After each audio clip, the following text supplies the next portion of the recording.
आरोग्य असते त्याला धर्म म्हणते. बौद्ध धर्म मला असं वाटते मी का बरं धर्म म्हणतो, कारण तो धारण करण्यायोग्य आहे. धर्माचं विश्लेषण बाबासाहेबांनी काय केलं, धर्म हा सामाजिक आहे. धर्म हा सामाजिक नाही, धर्म हा वैयक्तिक गोष्ट आहे. धर्माची काय विश्लेषण आहे, धर्म कसा विश्लेषण करतो, तुमचं ईश्वराशी काय नातं असावं ते धर्म डिसाईड करतो. धर्म काय डिसाईड करतो, धर्म काय ठरवतो, एका माणसाने दुसऱ्या माणसाशी कसा व्यवहार करावा हा धर्म डिसाईड करतो. म्हणून आपल्याला कळलं पाहिजे. आणि बुद्धाने दोन धर्म सांगितले. कोणते दोन धर्म सांगितले, बुद्धाने एक सांगितला कालसंगत धर्म, दुसरा कोणता सांगितला कालबाह्य धर्म. आता आपण कुठल्या धर्माची चिटकून आहोत याची आपण स्वतः समीक्षा केली पाहिजे. आपण कालबाह्य धर्मासोबत आहोत की कालसंगत धर्मासोबत आहोत. भगवंतांनी बुद्धाने दोन धर्म सांगितले. एक सांगितला परंपरावादी धर्म, एक सांगितला कालसंगत धर्म. बुद्ध म्हणतात कालसंगत ज्या गोष्टी आहेत त्याचा स्वीकार करा. जो धर्म, जो धम्म, जो विचार कालसंगत आहे त्याचा स्वीकार करा. कारण तो विचार आहे तो प्रासंगिक असला पाहिजे, रिलेव्हंट असला पाहिजे. कारण पाणीही सळते, तुम्हाला माहित असेल. जर पाण्यामध्ये ते पाणी जर साठून असलं तर त्याच्यामध्ये हिरवं पडते, कोणी पाणी पित नाही. विचार सुद्धा प्रासंगिक असले पाहिजे, रिलेव्हंट असले पाहिजे. आपल्या विचाराची पार्श्वभूमी ही बहुजनवादी असली पाहिजे. आपल्या विचारानं सर्व लोक जवळ आले पाहिजे, तरच या देशामध्ये क्रांती येऊ शकते. कारण या देशामध्ये ज्या काही 6,000 जाती आहेत ते 6,000 जातीच्या लोक पूर्वीचे बुद्धिस्ट आहेत.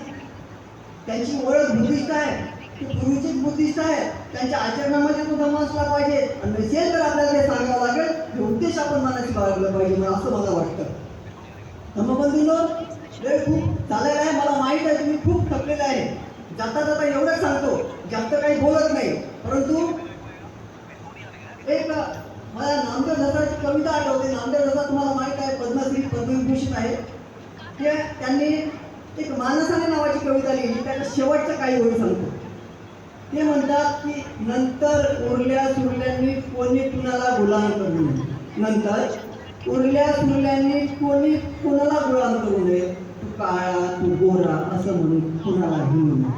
तू ब्राह्मण, तू क्षत्रिय, तू वैश्य, तू शूद्र असं म्हणून कुणाला हिंडू नये. नाती न मानण्याचा, आई बहीण न मानण्याचा गुन्हा करू नये. आभाळाला आजोबा आणि धरतीला आजी मानून सर्वांनी आनंदाने गुण्या गोविंदाने तिच्या कुशीत राहावं. सूर्यचंद्र फिके पडतील असे सचत कार्य करावे.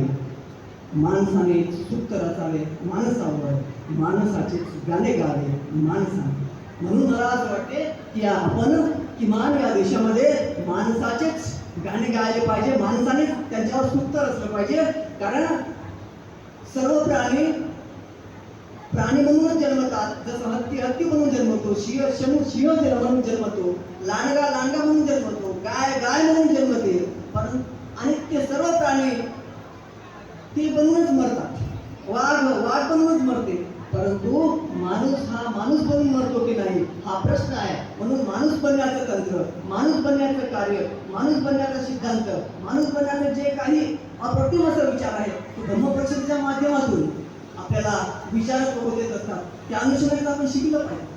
कारण या पाठीमागे तुम्हाला काय सांगितलं, बाबासाहेबांचा संघर्ष आहे, ते सहज काही मिळालं नाही. म्हणून या संघर्षाची प्रेरणा आपण घेतली पाहिजे. कारण आज भयंकर विपरीत परिस्थिती आहे.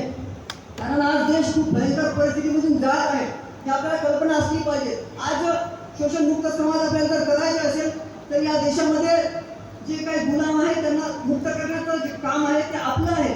तर आपण पहल केली पाहिजे. कारण बाबासाहेबांनी धम्म दिला, त्या अनुषंगाने मानवमुक्तीचं कार्य आपल्या हातून झालं पाहिजे. त्यासाठी अशा धम्मपरिषदेचं आयोजन इथे केलं गेलं आणि त्या अनुषंगानेच आपण हा प्रयत्न केला पाहिजे की इतरांपर्यंत हा धम्म नेऊन या देशामध्ये बुद्धांची जी सामाजिक क्रांती आहे ती सामाजिक क्रांती आपण यशस्वी केली पाहिजे. धम्मबंधूंनो, बाबासाहेबांचे विचार प्रासंगिक होते. बाबासाहेबांनी जे विचार दिले ते काळानुरूप होते.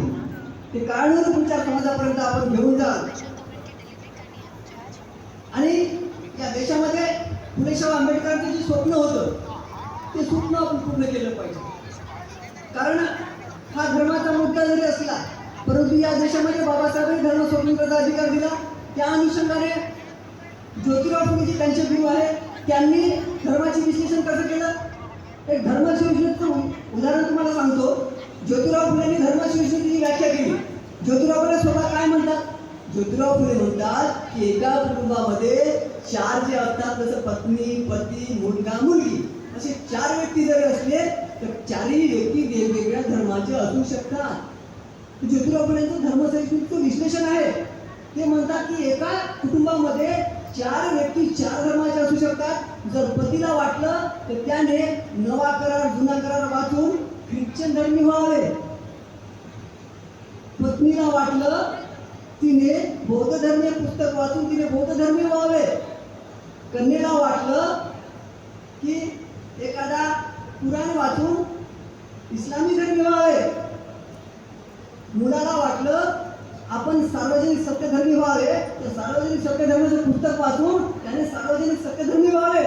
म्हणजे धर्मसहिष्णुतेची व्याख्या असं नाही, परंतु यामधून एक सूचना ज्योतिराव फुले दिली.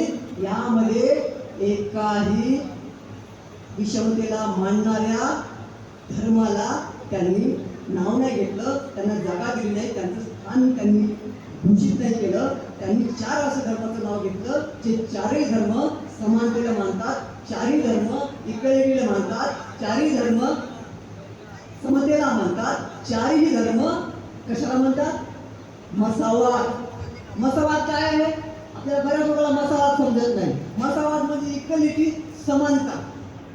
आणि ही समानता आपल्याच जे मसावाद मानणारे धर्म आहे, समानता मानणारे धर्म आहे, त्याचं सुद्धा आपण विश्लेषण केलं पाहिजे, त्याचा सुद्धा आपण अभ्यास केला पाहिजे, तरच आपल्याला कळेल. तुम्हाला माहित असेल एक थोडंसं 2 मिनिटात उदाहरण संपवतो. धर्मबंधूंनो, तुम्हाला इस्लाम धर्माचे संस्थापक सल्लल्लाहु अलैहि वसल्लम मोहम्मद पैगंबर साहेब माहीत आहे. अरबस्थानामध्ये काय झालं. अरबस्थानामध्ये जे सहाबा लोक होते त्यांनी विचारलं पैगंबर साहेबांना, काय म्हणाले माहित आहे की इस्लामचा सर्वात मुकम्मल अमल कुठला आहे, म्हणजे काय केलं पाहिजे म्हणजे मुकम्मल अमलसाठी. तर सहाबाने त्याला विचारलं की कुराण पढणे, नमाज पढणे, हज करणे, जकात टाकणे, हे सगळ्या गोष्टी आहेत, ह्या मुकम्मल अमल आहे का.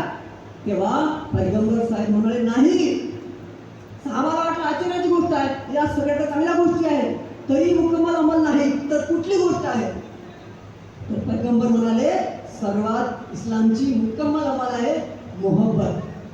मोहब्बत म्हणजे काय. मैत्री. बुद्धाने 2500 वर्षापूर्वी ही गोष्ट आपल्याला सांगून ठेवली.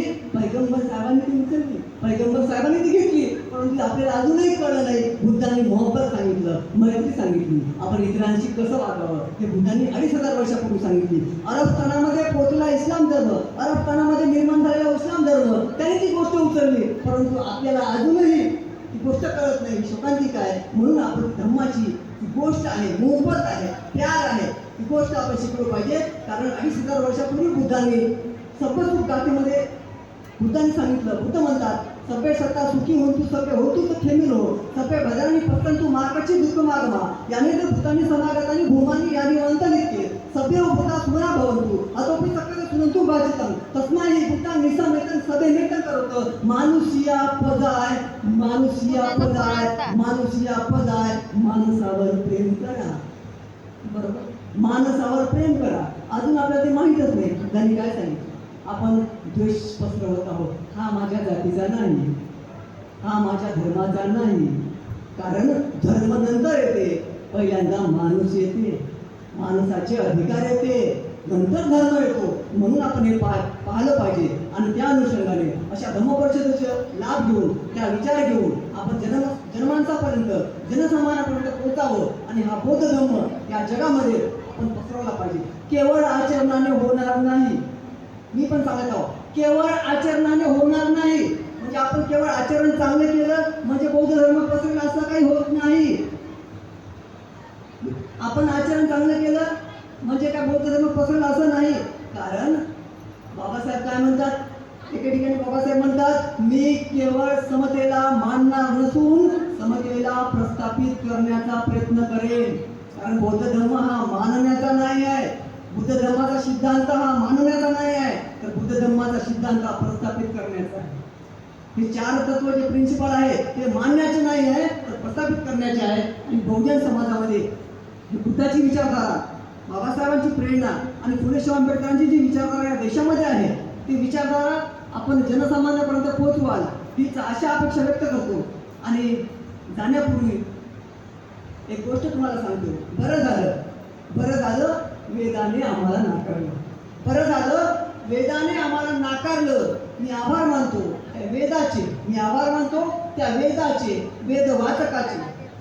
बरं झालं आम्हाला वेदाने नाकारलं. मी आभार मानतो त्या वेदाचे, वेदवाचकाचे, वेद निर्मात्याचे. कारण वेद वाचल्यावर मला कळलं वेद हे माणसाने नव्हे तर वेड्याने वाचायचे असतात. जय भीम, जय प्रभुदेवा.